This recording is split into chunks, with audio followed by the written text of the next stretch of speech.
Good morning. It's Happy Historical Marker Monday, and I hope you all had a great weekend. As I said, today in the comments is our stop is Casa Antigua.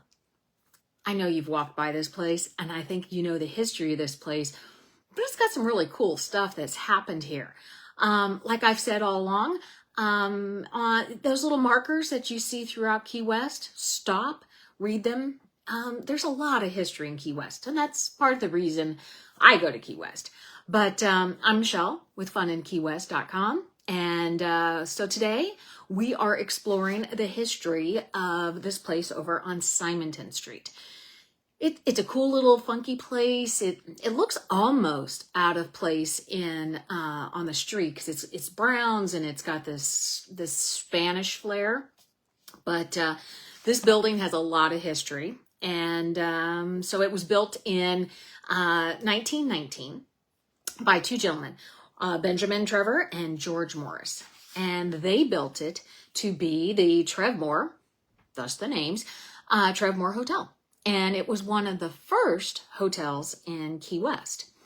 And it was touted as being fireproof because it has 13-inch thick walls built from recycled bricks from Fort Zachary Taylor. And so, you know, you've been over there, those bricks have all kinds of history to them. So imagine a building built out of these bricks. So it was touted as being fireproof.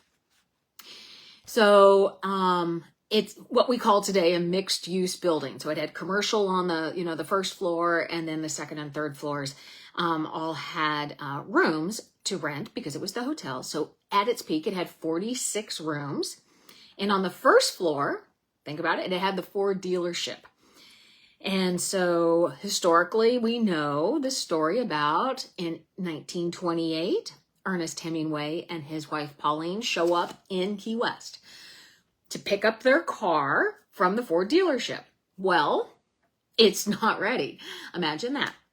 So Ernest Hemingway and his wife then stay at the Trevmore. And it takes about 2 weeks for the car to show up. And in the meantime, you know, Hemingway is wandering around Key West and, you know, meeting all these people and doing all those things that we've heard Hemingway do. And he falls in love with Key West. Now, I don't know if it took you all 2 weeks to fall in love with Key West. It took me maybe a day. So he falls in love with Key West, and they decide instead of picking up their car and heading up the Keys, they're going to stay. So, you know, the rest is history. They buy the house over on Whitehead Street. And in the meantime, while they're remodeling this house, they still continue to stay at the Trevmore.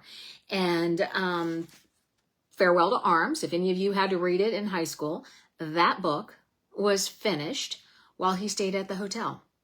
And then we know the story that he goes in, they remodel the house, they end up living there, they have Snowball that starts the six-toed cats, and, you know, the whole history of Hemingway ends up there. By the 1950s, the Ford dealership is gone, and it's now a jazz club on the first floor, which I really think that would have been really cool to have a jazz club there in the 1950s.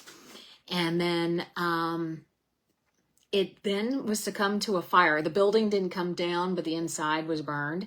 And so it was remodeled, and the new owners is who then renamed it Casa Antigua. And today, if you head over to 314 Simonton Street, it is the Key West Room Escape. So you can do one of those escape room activities if you're in Key West. Great thing to do on a hot summer day, great thing to do on a rainy day, great thing to do anytime.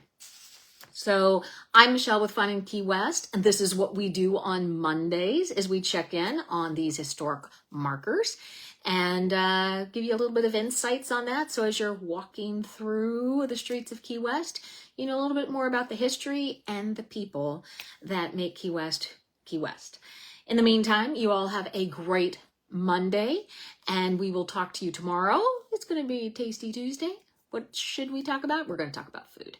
So in the meantime, drop in the comments below. Have you been to the escape room? It used to be a gift shop, many years ago. So did you check it out when it was the gift shop? Let me know if you remember walking by it, or if all of a sudden you're like, oh, I forgot that's where Hemingway wrote the stories. Drop your comments below. Your favorite historic marker in Key West, let me know. In the meantime, like I said, I'm Michelle. You guys have a great day. We'll talk to you tomorrow.